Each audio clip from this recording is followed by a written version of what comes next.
दोस्तों, आपका इस चैनल में बहुत बहुत स्वागत है। आज की कहानी है आईएएस ऑफिसर की अभागी पत्नी। बर्थ पर पहुंचते ही उन्होंने चारों ओर नजरें घुमाई। सभी यात्री अपनी दुनिया में खोए हुए थे। कोई लैपटॉप तो कोई फोन में व्यस्त था।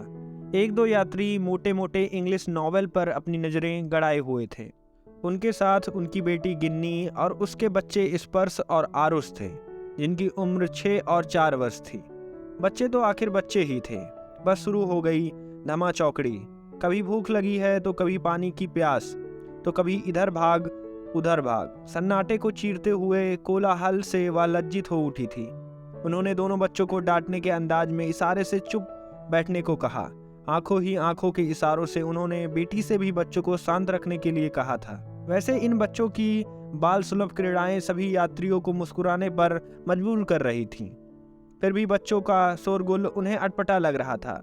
सामने की बर्थ पर एक अभिजात्य वर्गीय दक्षिण भारतीय महिला बैठी हुई थी। उनकी उम्र लगभग 45 वर्ष, पक्का सांवला रंग, गोल्डन फ्रेम के चश्मे से झांकती बड़ी बड़ी आंखों, नोकीली नाक के बाईं ओर हीरे की लौंग, लिपस्टिक से रंगे हुए होठ, घने काले घुंघराले केस, गले में लगभग 15 तोले की मोटी सोने की चेन और साथ में उतना ही लंबा और भारी मंगलसूत्र, कलाई में हीरे के कंगन, लाल चौड़े बॉर्डर की प्योर सिल्क की साड़ी उनके धनी होने की कहानी कह रही थी। फराटेदार इंग्लिश में पड़ोसी यात्री से धीरे धीरे कुछ बात कर रही थी। उनके व्यक्तित्व से आतंकित होकर वह स्वयं में सिमट कर बैठी थी। अनायास उन्होंने टूटी फूटी हिंदी में उनसे वार्तालाप आरंभ किया। वार्तालाप का माध्यम आरुष था। बातों ही बातों में वह कविता जी से घुल मिल गई। वह हिंदी भाषा समझ लेती थी, परंतु बोलने में कच्ची थी। लक्ष्मी अयंगर ने अपना परिचय देते हुए बताया कि वह आईएएस अधिकारी की पत्नी है। वह अपने भाई के पास बेंगलोर जा रही हैं। वह बार बार अपने पति वेंकट की बातें कर रही थीं। उनकी पसंद नापसंद का जिक्र कर रही थीं। वह स्पर्श और आरुष के आकर्षण में बंध गई थीं। उनके साथ उन्मुक्त होकर बच्चों की तरह खेल रही थीं। कभी उनसे तुतलाकर बात करती, कभी बाल खेलती या स्वयं बिल्कुल बच्ची बनी हुई थीं। दोनों बच्चों के साथ खेलते हुए उनकी खुशी और उल्लास देखने लायक थी। कविता जी के मन में उत्कंठा हुई और वह लक्ष्मी जी से पूछ बैठी, आपके बच्चे? कविता जी के शब्दों को सुनते ही उनकी खुशी काफूर हो गई थी। उनका चेहरा सफेद पड़ गया। वह एकदम से गंभीर हो उठी। उन्हें लगा कि उन्होंने कोई गलती कर दी है, संभवतः उनकी दुखती रग छेड़ दी है। कुछ क्षणों के लिए वह एकदम चुप हो गई थी।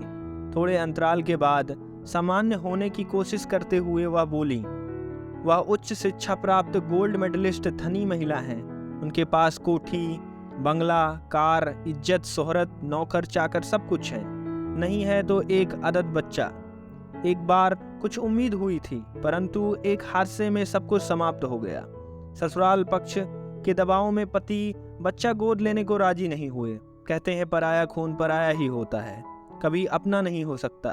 इसलिए मन के किसी कोने में मां न बनने का दर्द कचोटता रहता है। धन, पद, प्रतिष्ठा सब कुछ होते हुए भी मातृत्व के बिना स्वयं को अधूरा मानती हूँ। अपने जीवन से निराश समाज सेविका बन गई हूँ।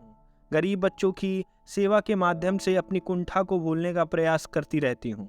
उनकी बातें कविता जी के दिल की गहराई में उतर गईं। वह स्तंभित होकर सोचने को विवश हो गईं कि क्या एक स्त्री तभी पूर्ण होती है जब वो माँ बन जाए। अगर आपको ये कहानी पसंद आई है तो ऐसी ही और कहानियाँ सुनने के लिए इस वीडियो को करें लाइक और चैनल को करें सब्सक्राइब। आपका थैंक यू, शुक्रिया, धन्यवाद।